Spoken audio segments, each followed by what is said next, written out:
Assalamualaikum warahmatullahi wabarakatuh. Di sini saya dari anggota kelompok 9. Saya akan mempresentasikan hasil tugas mata kuliah etika kerja dan keteknikan. Next. Di sini anggota kelompoknya yaitu terdiri dari Yohanes Gilbertus Sela dengan NIM 073 21045 dan saya sendiri Muhammad Rizal Rashid dengan NIM 073 20026 dan ada Ilmi Sumadina Putri dengan NIM 073 21019. Next. Pendahuluan, pentingnya etika akademik dalam dunia pendidikan. Pendidikan merupakan fondasi bagi perkembangan sosial ekonomi, budaya suatu masyarakat. Di dalam dunia pendidikan, etika akademik memegang peranan yang sangat penting dalam memastikan integritas, kejujuran, dan keadilan. Etika akademik juga melibatkan pencegahan terhadap praktik plagiat dan kecurangan. Plagiat yang merupakan pengambilan ide atau karya orang lain tanpa pengakuan yang layak merupakan ancaman serius terhadap keberlangsungan proses pendidikan yang adil dan bermartabat. Kecurangan dalam bentuk apapun, baik itu dalam ujian, tugas, atau penelitian, merusak integritas pencapaian akademik dan menciptakan lingkungan yang tidak sehat bagi pertumbuhan intelektual. Next. Selanjutnya, tinjauan umum. Etika akademik adalah cabang dari etika yang berkaitan dengan prinsip-prinsip moral yang berlaku di dalam konteks pendidikan dan dunia akademik. Hal ini mencakup norma-norma, nilai-nilai, dan standar perilaku yang mengatur interaksi antara individu-individu dalam komunitas akademik, baik dalam konteks pengajaran, penelitian, maupun publikasi ilmiah. Peranan etika akademik dalam pendidikan sangatlah signifikan dan meliputi beberapa aspek penting. Di antaranya yaitu mendorong integritas dan kualitas pendidikan, memastikan kejujuran dan keadilan, mencegah plagiat dan kecurangan, mendorong kreativitas dan inovasi, menjaga reputasi institusi pendidikan, membangun budaya belajar yang bermartabat. Next. Baik, selanjutnya akan disampaikan oleh Saudara Yohanes. Landasan dan prinsip etika akademik. Yang pertama yaitu dasar hukumnya, yaitu terdapat pada Undang-Undang Nomor 20 Tahun 2003, itu mengatur tentang sistem pendidikan nasional, Lembaga Negara Republik Indonesia tahun 2023 Nomor 78, dan tambahan-tambahan negara Republik Indonesia Nomor 43. Kemudian yang kedua yaitu Undang-Undang Nomor 10 Tahun 2004 tentang pembentukan peraturan perundang-undangan. Kemudian yang ketiga yaitu Undang-Undang Republik Indonesia Nomor 12 Tahun 2012 tentang pendidikan tinggi. Kemudian yang keempat yaitu Peraturan Pemerintah Republik Indonesia Nomor 4 Tahun 2014 tentang penyelenggaraan pendidikan tinggi dan pengelolaan perguruan tinggi. Kemudian yang kelima yaitu ada Peraturan Menteri Riset, Teknologi dan Pendidikan Tinggi Republik Indonesia Nomor 21 Tahun 2017, yaitu tentang perubahan atas Peraturan Menteri Riset, Teknologi dan Pendidikan Tinggi Republik Indonesia Nomor 48 Tahun 2016 tentang status universitas. Kemudian yang ketiga yaitu Peraturan Menteri Riset, Teknologi dan Pendidikan Tinggi Nomor 44 Tahun 2015 tentang Standar Nasional Pendidikan Tinggi dan diperbarui dengan Nomor 50 Tahun 2018 tentang Standar Nasional Pendidikan Tinggi. Dan yang terakhir yaitu Peraturan Rektor. Kemudian yang ketiga ada prinsip-prinsip etika akademik. Yang pertama, prinsip etika akademik yaitu ada kejujuran, kemudian yang kedua yaitu integritas, yang ketiga keadilan, yang keempat keterbukaan, yang kelima yaitu peduli dan berbelas kasih, yang keenam menghormati dan martabat manusia, dan yang ketujuh yaitu bertanggung jawab untuk meraih keunggulan. Next. Kemudian poin penting dalam etika akademik yaitu yang pertama kejujuran. Ya, sebagai mahasiswa dan peneliti harus berbicara bertindak jujur. Plagiat dan pemalsuan data dan kecurangan akademik lainnya adalah pelanggaran etika. Kemudian yang kedua yaitu keterbukaan. Berbagai pengetahuan dan hasil penelitian dengan transparansi adalah bagian dari etika akademik. Kemudian yang ketiga yaitu objektivitas. Penelitian harus dilakukan secara objektivitas tanpa memihak atau memutarbalikkan fakta. Kemudian yang keempat yaitu ada penghormatan, yaitu menghormati hak cipta, privasi, dan keberagaman pendapat adalah prinsip etika. Kemudian yang kelima yaitu penggunaan gelar akademik. Gelar akademik harus digunakan dengan benar dan tidak disalahgunakan. Yang keenam yaitu publikasi, penulisan dan publikasi harus mengikuti standar etika, termasuk memberikan pengakuan kepada penulis lain.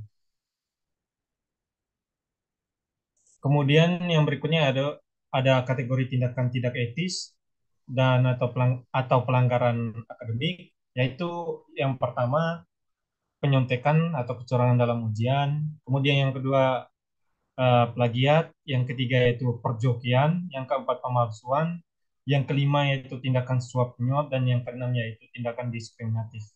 Next. Kemudian ada dampak pelanggaran etika akademik. Yang pertama yaitu kehilangan kepercayaan. Nah, pelanggaran etika akademik mengakibatkan kehilangan kepercayaan dari rekan sejawat dosen, institut pendidikan, ketika seorang atau sebuah lembaga terlibat dalam praktik plagiarisme atau kecurangan lainnya, reputasi mereka dapat tercemar dan kepercayaan dari sesama akademisi bisa hilang. Kemudian yang kedua yaitu tentang yang menurunkan kualitas pendidikan, ketika pelajar atau peneliti terlibat dalam praktik plagiarisme atau kecurangan, mereka tidak lagi belajar dengan jujur dan tidak mengembangkan keterampilan atau pengetahuan yang diperlukan secara tepat. Kemudian yang ketiga yaitu kerugian bagi karir. Nah, bagi peneliti, dosen, atau mahasiswa yang terlibat dalam pelanggaran etika akademik, dampaknya dapat merugikan karir mereka. Yang keempat yaitu merosotnya integritas institut. Pelanggaran etika akademik oleh salah satu atau beberapa anggota komunitas akademik dapat merusak integritas institut secara keseluruhan. Kemudian yang terakhir yaitu gangguan pada proses penelitian. Nah, pelanggaran etika akademik seperti plagiarisme dapat mengganggu proses penelitian yang sehat dan berkualitas. Next.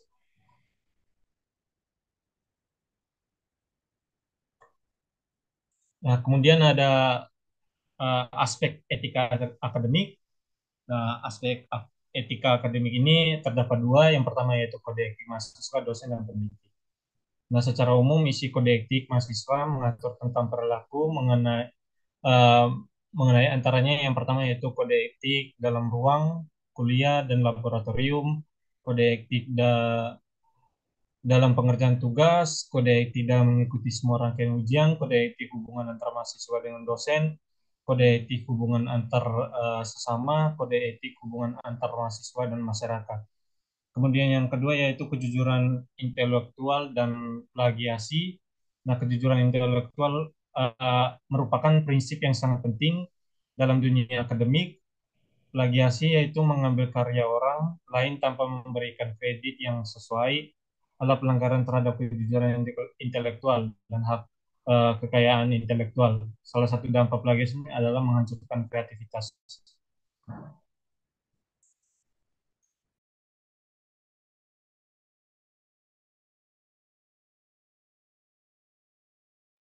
Selanjutnya ada urgensi etika akademik.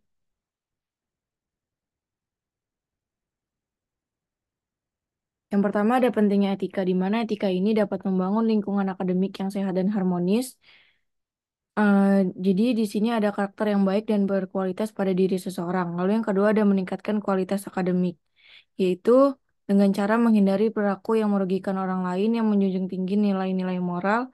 Seseorang akan lebih fokus dan produktif dalam melakukan kegiatan akademik, seperti penelitian, presentasi, dan pengajaran. Yang ketiga ada membangun lingkungan akademik yang sehat dan harmonis, di mana yaitu saling menghargai dan menjunjung tinggi nilai-nilai moral. Lingkungan akademik dapat menjadi tempat yang kondusif untuk berkembangnya ilmu pengetahuan. Lalu ada dampak integritas pengetahuan dan moral. Mengutip dari laman resmi Dijen Keuangan, berikut ini ciri-ciri orang yang memiliki integritas antara lain. Yang pertama, orang berintegritas memiliki sikap jujur, tulus, dan dapat dipercaya. Yang kedua, ada orang yang memiliki integritas, bertindak transparan dan konsisten. Yang ketiga, orang berintegritas menjaga martabat dan tidak melakukan hal-hal tercela. Yang keempat, orang yang memiliki integritas bertanggung jawab atas hasil kerja. Yang kelima, orang berintegritas memiliki sikap objektif. Selanjutnya ada studi kasus dan contoh dari etika akademik. Yang pertama yaitu di mana adanya kehormatan dalam pekerjaan rumah ataupun tugas. Yang kedua, kolaborasi yang jujur dalam proyek kelompok. Yang ketiga, penggunaan sumber dengan tepat dalam penulisan. Keempat, kerja keras dan kemandirian dalam pembelajaran. Kelima, integritas dalam ujian dan penilaian. Keenam, menghormati pendapat dan kontribusi orang lain. Ketujuh, menghormati waktu dan sumber daya institusi. Kedelapan, penggunaan teknologi dengan bertanggung jawab. Dalam filsafat, dilema etika juga disebut paradoks etis atau dilema moral. Ini terjadi ketika seseorang agen berada dalam konflik antara dua atau lebih persyaratan moral, di mana tidak ada yang menimpa yang lain. Ada langkah-langkah yang dapat membantu memberikan solusi apabila menghadapi dilema etika.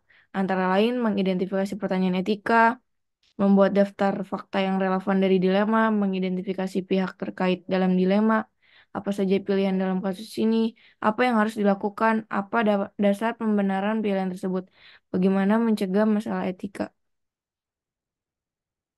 Kesimpulan yang dapat diambil dari presentasi kelompok kami yaitu di mana etika ini merupakan aspek penting dalam dunia pendidikan yang mengatur perilaku dan interaksi dalam lingkungan akademik.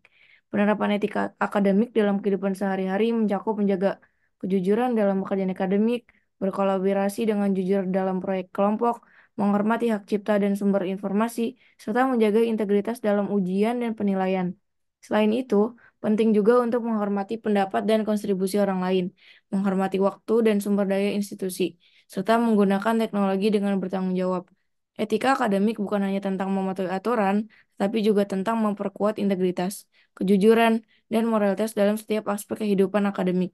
Dengan menerapkan etika akademik secara konsisten, kita dapat menciptakan lingkungan pendidikan yang adil, inklusif, dan bermoral yang berkontribusi pada pengembangan individu yang berintegritas dan masyarakat yang lebih baik secara keseluruhan.